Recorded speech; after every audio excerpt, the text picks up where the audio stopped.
A strip until the end of the exam. Now I will come round and collect your instructions to candidates form once the exam has started. All your answers must be written in ink, pencils allowed for graphs and diagrams. Hi everyone!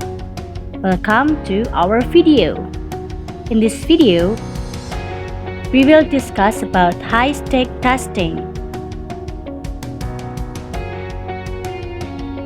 This video has 3 parts. The first one, about high-stake testing, definition, characteristic, and examples. And part 2 is about the debates on high-stake testing, lesson learned from US, no child left behind. And part 3 is about going local, the history of high-stake testing in Indonesia. Enjoy! There is an endless debate related to the issue of high-stakes testing among countries, including Indonesia. After years having such high-stakes testing, Nadiem Makarim, the Minister of Education and Culture, has announced that there is no more national examination per 2020. What exactly is meant by high-stakes testing? Why did we apply such high-stakes testing? Do we really need that?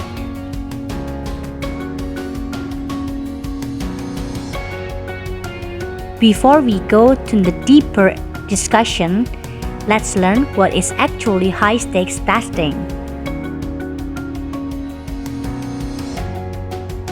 High-stakes testing, definition, characteristics, and examples.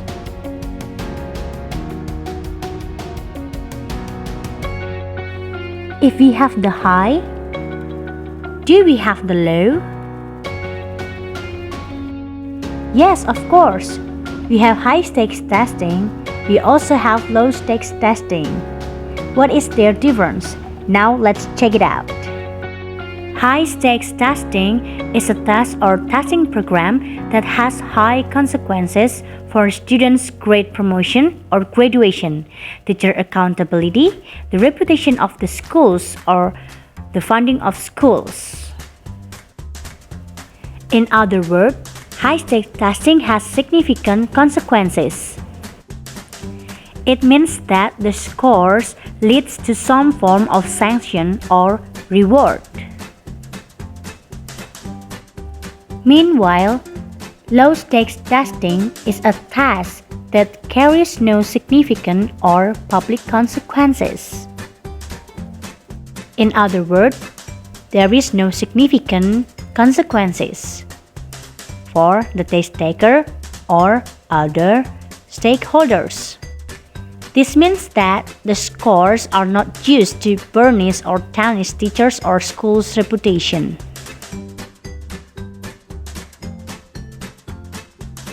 Remember that high-stakes testing and low-stakes testing are different in function, not in forms.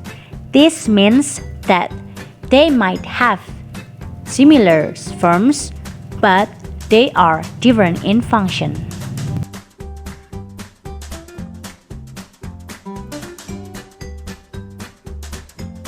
The features and characteristics. High-stakes testing has direct or high consequences. It is single, it is defined, and it has a clear line drawn between those who pass and fail.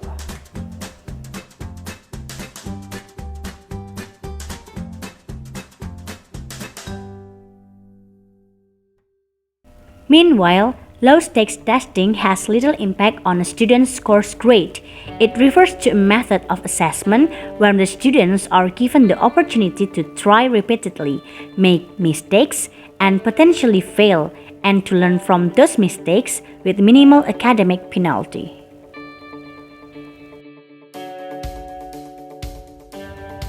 How are high-stake testing practices around the world? Let's go around. Finland. Finland only has one high-stakes testing throughout student schooling. It is called National Matriculation Examination. This test is given at the end of high school, and this test determines college readiness and which all students are required to pass in order to graduate high school and enter university.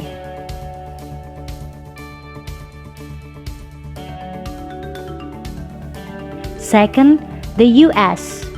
In the US, the students are asked to take standardization tests at least once a year.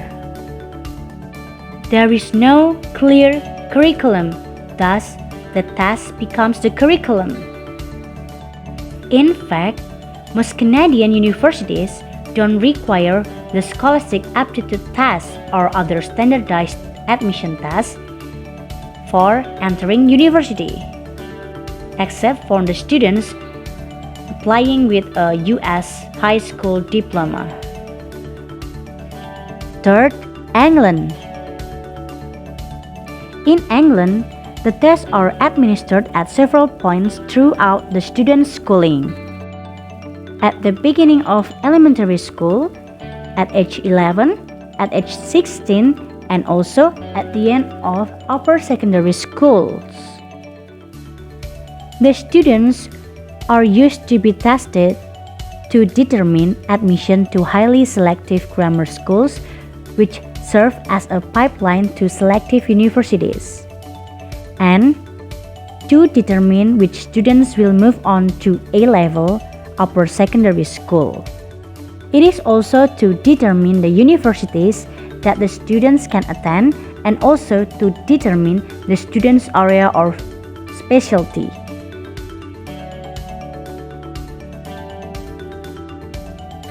Fourth, Japan. In Japanese public schools, elementary and lower secondary students do not take high-stakes tests. The examination procedures begin between lower and upper secondary schools. Fifth, Turkey.